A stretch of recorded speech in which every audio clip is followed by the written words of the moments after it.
başa cesecek kabakçı kışlara tay. Attığımız karanlık küçelerde karlar eriyecek. Bakış sen butikte, bahar üçün ap-ağ sərfəli köynəklər axtararkən, mən kafede taxtığın qırmızı cırıq əlcəklərlə başqa bir qışa köçəcəyəm yalqızcasına. Üşümürəm, nədən üşüyüm? Hələ taxtığın üstündə latincə Anki yazılmış qara böyük başında. Bilirsən indi hardayam, neredəyəm? Hər zaman oturduğumuz oturacaqda unutmuşam. Qəzəbli baxışımı yalqız başıma. O qırmızı rəngli uca duvar üstündəki 1324 devam edir yazısına dikmişəm. Gahdan da yumub gözlərimi səni sayaqlayıram. Açdıqdan sonra geyz durur gözlərimə. Sigaretimi doldurup ayaklanıram. Kaçmak istəyirəm karanlık dallı küçədən.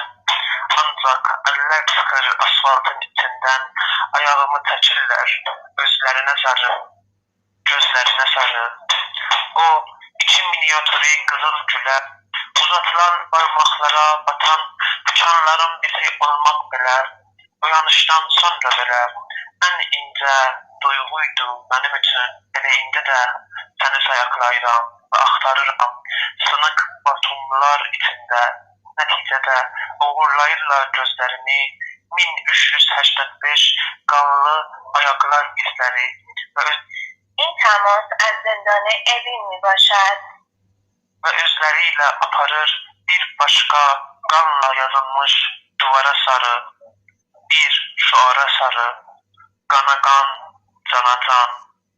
Bu yüzden yine de sayaqlayıram ve axtarıram seni Qaradağ sərhədlərinə qədər sərilmiş qızıl güllər içində. Neyse, başımı kaldırıram apartmanın başındaki ay ve oradan isyancı gözlerime sukut eyleyen eli kolu bağlı aylar. İller sonunda kabustan uyanıp hemen oturacaktan kalkıram. O uca yazılı kırmızı duvara sarı attım atıram. Altındaysa artırıram. Dönmüşük. Yeniden dönmüşük qisas almağa. Yeniden dönmüşük qisas almağa.